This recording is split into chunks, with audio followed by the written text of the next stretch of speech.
मैं मर्यादा पुरुषोत्तम भगवान श्री राम और भगवान श्री कृष्ण की धरती से रामकृष्ण परमहंस जी की और चैतन्य महाप्रभु की इस पावन धरती पर आपके बीच में आया हूं। मैं इस धरती को कोटि कोटि नमन करते हुए आप सबका हृदय से अभिनंदन करता हूं। भाइयों बहनों, बंगाल की धरती भारत की सांस्कृतिक राष्ट्रवाद की धरती है। जब भी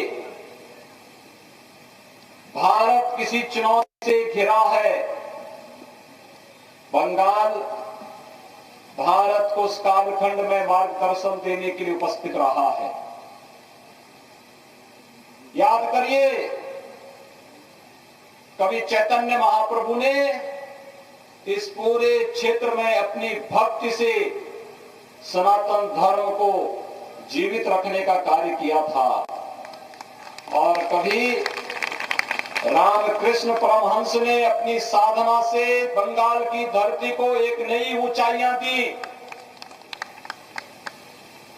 कभी इस धरती से नेताजी सुभाष चंद्र बोस ने भारत की आजादी का बिगुल फूंका था और कहा था, तुम मुझे खून दो, मैं तुम्हें आजादी दूंगा। और बंगाल की धरती है जहां से स्वामी विवेकानंद ने वैश्विक मंच पर कहा था कि गर्व से कहो हम हिंदू हैं, और पूरी दुनिया के मंच पर जाकर के न केवल बांग्लादेश बंगाल का बल्कि भारत की संस्कृति और भारत की परंपरा को वैश्विक मान्यता देने का कार्य किया था। बंगाल की धरती है जहां गुरुदेव रविंद्रनाथ टैगोर ने भारत का पहला नोबेल प्राइज प्राप्त किया था, और भारत को राष्ट्रगीत देकर के पूरे भारत में आजादी के बाद राष्ट्रगीत के रूप में किसी की कृति को महत्व मिला था तो गुरुदेव रविंद्रनाथ टैगोर की कृति जनगण मन को मिला। और भाइयों बहनों, ये बंगाल की ही धरती है जिसने भारत को राष्ट्रगीत दिया वंदे मातरम के रूप में, जो भारत की आजादी का अमर गीत बन गया, जिसको गाते गाते हमारे क्रांतिकारी फांसी के फंदे पर झूल जाते थे, लेकिन विदेशी आक्रांताओं की, विदेशी फिरंगियों की गुलामी को उन्होंने स्वीकार नहीं किया।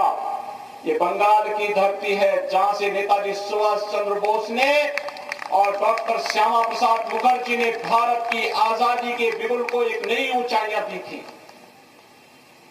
और इसलिए बंगाल की धरती हमारे लिए अनेक प्रकार से पवित्र धरती है। यह धरती हमारे लिए इसलिए भी महत्वपूर्ण है कि सागर में मायापुर, नवद्वीप, दक्षिणेश्वर, कालीघाट, तारापीठ, बंकेश्वर और कपिल मुनि के पवित्र आश्रम इसी बंगाल की धरती पर है। हर भारतवासी जब यहां पर काली बाड़ी की काली माई का दर्शन करने के लिए आता है, अपने को धन्य धन्य महसूस करता है। और आज तो मुझे आपके बीच में आकर के इस चुनावी सभा के माध्यम से बंगाल की इस धरती को प्रणाम करने का एक अवसर प्राप्त हुआ है। मैं इस धरती को कोटि कोटि नमन करते हुए आप सबका हृदय से अभिनंदन करता हूं। भाइयों बहनों, हृदय से अभिनंदन करता हूं। भाइयों बहनों, बंगाल की पीड़ा के साथ जुड़ने के लिए भारतीय जनता पार्टी आपके साथ खड़ी आई हुई है। बंगाल कभी भारत का समृद्ध राज्य माना जाता था। बंगाल कभी भारत का औद्योगिक राज्य माना जाता था। बंगाल की प्रति व्यक्ति आय भारत की प्रति व्यक्ति आय से अधिक थी, लेकिन धीरे धीरे करके पहले कांग्रेस ने, फिर कम्युनिस्टों ने और फिर आज टीएमसी ने बंगाल के उद्योगों को नष्ट करके यहां के नौजवानों को बेरोजगार कर दिया। आज बंगाल में उद्योग नहीं, लेकिन टीएमसी का भ्रष्टाचार भ्रष्टाचार का उद्योग फल फूल रहा है। टीएमसी के गुंडे किस तरीके से यहां पर अराजकता और गुंडागर्दी का माहौल पैदा कर रहे हैं, ये किसी से छुपा हुआ नहीं है। और यही कहते आया हूं, अभी 8 दिन पहले भारतीय जनता पार्टी के विस्तारक की निर्मम हत्या यहां पर हुई है। और हम आपसे कहने के लिए आए हैं भाइयों बहनों, ज्यादा दिन नहीं, कुल मिलाकर के 40 दिन का समय है। और 40 दिन के बाद भी आप देखना कि 35 दिन के बाद उल्टी गिनती प्रारंभ हो जाएगी टीएमसी के गुंडों की, क्योंकि तब बंगाल के अंदर तब टीएमसी की सरकार नहीं, भारतीय जनता पार्टी की सरकार होगी। और इन सभी गुंडों को ढूंढ करके कानून के शिकंजे में डालने का कार्य किया जाएगा। और यही आश्वासन देने के लिए आज हम सब आपके बीच आए हैं। यहां पर न रोजगार की व्यवस्था दी, न नौकरी की व्यवस्था दी, उद्योग धंधे बंद हो गए। टीएमसी के गुंडे तोलाबाजी करके विकास के लिए आने वाले पैसे को जबरन हड़पने का काम करते हैं। और यहां की जनता विकास के नाम पर देखती रह जाती है। विगत वर्ष यहां पर एक साइक्लोन आया था। प्रधानमंत्री मोदी जी ने 1000 करोड़ रुपए की घोषणा यहां के लोगों को सहायता देने के लिए किया, लेकिन पैसा टीएमसी के गुंडों ने हड़प लिया। जनता के पास पैसा गया ही नहीं, रात पहुंची ही नहीं। सरकार ने जनता के सामने ये पहुंचने ही नहीं दिया। इसका मतलब टीएमसी का विकास में कोई रुचि नहीं। ममता दीदी पिछले 10 वर्षों से मुख्यमंत्री है। और भाइयों बहनों, मुख्यमंत्री के रूप में 10 वर्षों में उन्होंने बंगाल के अंदर कितने लोगों को मकान दिया है, प्रधानमंत्री आवास कितने लोगों को दिया है, ये पूछा जाना चाहिए। अकेले उत्तर प्रदेश में 4 वर्ष में भारतीय जनता पार्टी की सरकार ने 40 लाख गरीबों को एक आवास यूपी के अंदर दिया है। 1,38,00,000 गरीब परिवारों को निःशुल्क विद्युत के कनेक्शन दिए हैं। 1,35,00,000 गरीब परिवारों को रसोई गैस का निःशुल्क कनेक्शन दिया है। 2,61,00,000 गरीब परिवारों को एक शौचालय उपलब्ध कराया है। 6 करोड़ लोगों को आयुष्मान भारत में 5 लाख रुपए की स्वास्थ्य बीमा का, आरोग्यता का बीमा कवर उपलब्ध करवाया है। और भाइयों बहनों, 2,42,00,000 किसान परिवारों को 6,000 रुपए सालाना प्रधानमंत्री किसान सम्मान निधि देने का काम किया है। मैं पूछना चाहता हूं ममता दीदी से, आखिर ये लाभ बंगाल की जनता को क्यों नहीं मिल पा रहा है? अगर उत्तर प्रदेश की जनता को ये लाभ मिल पा रहा है तो फिर बंगाल की जनता को ये लाभ क्यों नहीं मिल पा रहा है? कारण साफ है, टीएमसी की सरकार का लोक कल्याण में, जन कल्याण में, जनता के हितों पर कोई ध्यान नहीं है। ममता दीदी इस पे कोई रुचि नहीं लेती, उनका विकास में कोई रुचि नहीं। न हाईवे, न रेलवे, न एयरपोर्ट, न एम्स, न मेडिकल कॉलेज, ये कुछ भी दीदी नहीं बनने देगी यहां। क्योंकि दीदी को तो एक ही काम करना है। अब तो दीदी इस भगवे कपड़े से भी घबराने लग गई है।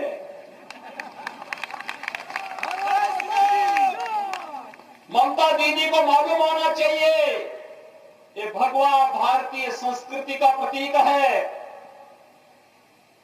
आप सामने देख रहे होंगे भवन, और सामने एक और भवन, ये भी भगवे रंग से रंगे हुए हैं। ये भारतीय परंपरा की प्रतीक है। यही भगवा था जिसे लेकर के चैतन्य महाप्रभु भक्ति का गीत गा करके गली गली में जाकर के भक्ति का संदेश देकर के व्यापक जागरूक करके उस कालखंड में बंगाल को बचाने का काम किए थे। यही भगवा था। जिस भगवे को पहन करके स्वामी विवेकानंद ने वैश्विक मंच पर जाकर के कहा था, गर्व से कहो हम हिंदू हैं, और हिंदू धर्म और संस्कृति की अलग दुनिया के अंदर बिताने का काम किया था। यही भगवा है। जब सूर्य देव उगते हैं, इसी भगवा लालिमा के साथ वह एक नई जीवंतता हमें प्रदान करते हैं, और यही तो भगवा है। जैसे हम जब अष्टमी के दिन मां काली की पूजा करते हैं, तो मां काली को भी यही हम अर्पित करते हैं, भगवा की परंपरा पर। और अब तो ममता दीदी को भगवा से भी चिढ़ हो गई, और वह भगवान राम से भी चिढ़ने लग गई है। अब वो कहते हैं कि जय श्री राम नहीं बोला जाना चाहिए। ममता दीदी को मालूम होना चाहिए कि उत्तर प्रदेश के अंदर भी एक सरकार थी, वह भी जय श्री राम के नारे को बैन करना चाहती थी। उत्तर प्रदेश की जनता ने उस पार्टी की जबान को बंद कर दिया है, और आज उत्तर प्रदेश के अंदर भारतीय जनता पार्टी की सरकार है।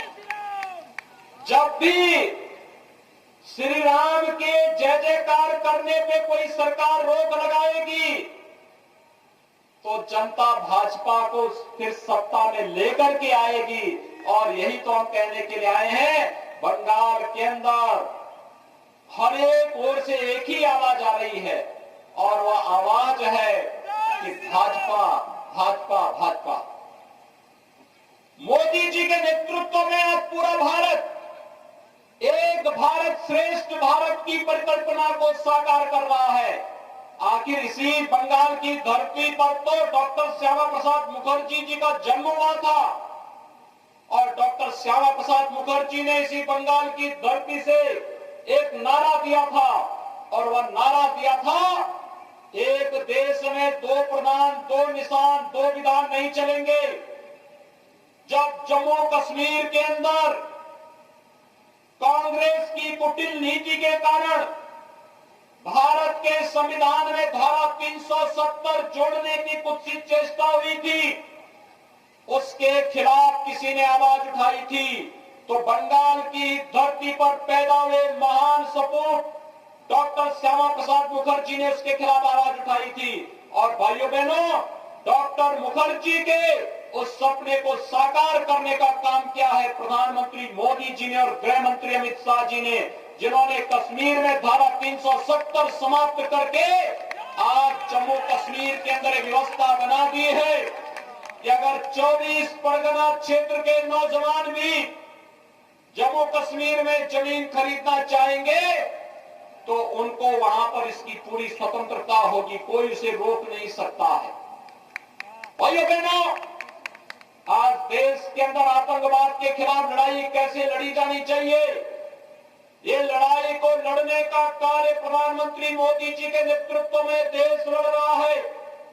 पाकिस्तान भारत के अंदर घुस करके पहले आतंकी घटनाओं को अंजाम देता था, लेकिन आज जब भारत के बहादुर जवान पाकिस्तान के अंदर घुस करके सर्जिकल स्ट्राइक को अंजाम देते हैं, आतंकी कैंपों को नष्ट करते हैं, तो पाकिस्तान की भी झिग्गी बन जाती है। पाकिस्तान भी आज वहां पर अब स्वयं बचाव की मुद्रा में खड़ा होता है, और यह कार्य करके दिखाया है भारतीय जनता पार्टी की मोदी जी के नेतृत्व की सरकार ने।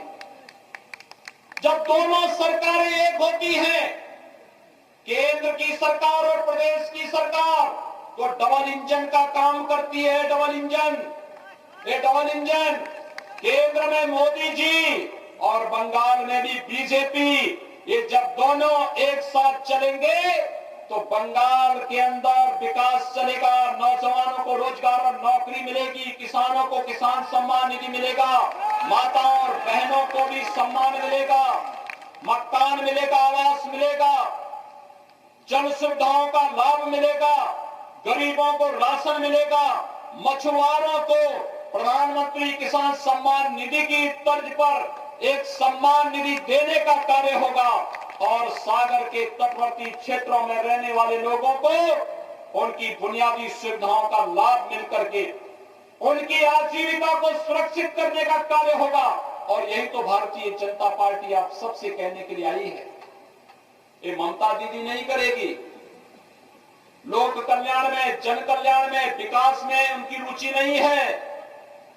वो तो अब भाई भतीजेवाद में पड़ गई है और भाई भतीजेवाद के कारण अब ममता दीदी का विकास में कोई रुचि भी नहीं रह गई है। अराजकता का एक नया तांडव पैदा करना चाहती है। 2 वर्ष पहले पंचायत चुनाव में कितनी हिंसा हुई थी बंगाल के अंदर। लोगों को नामांकन तक नहीं करने दिया गया था। लेकिन आज मैं आपसे इस बात के लिए आश्वासन देने के लिए आया हूं, भाइयों बहनों, आप भारतीय जनता पार्टी का समर्थन करिए। भारतीय जनता पार्टी आपकी सुख समृद्धि और उज्जवल भविष्य के साथ कदम से कदम मिलाकर के भारतीय जनता पार्टी का कार्यकर्ता आपके साथ मिलकर के कार्य करेगा। और यही आश्वासन देने के लिए आज हम सब आपके बीच में यहां पर आए हैं कि भारत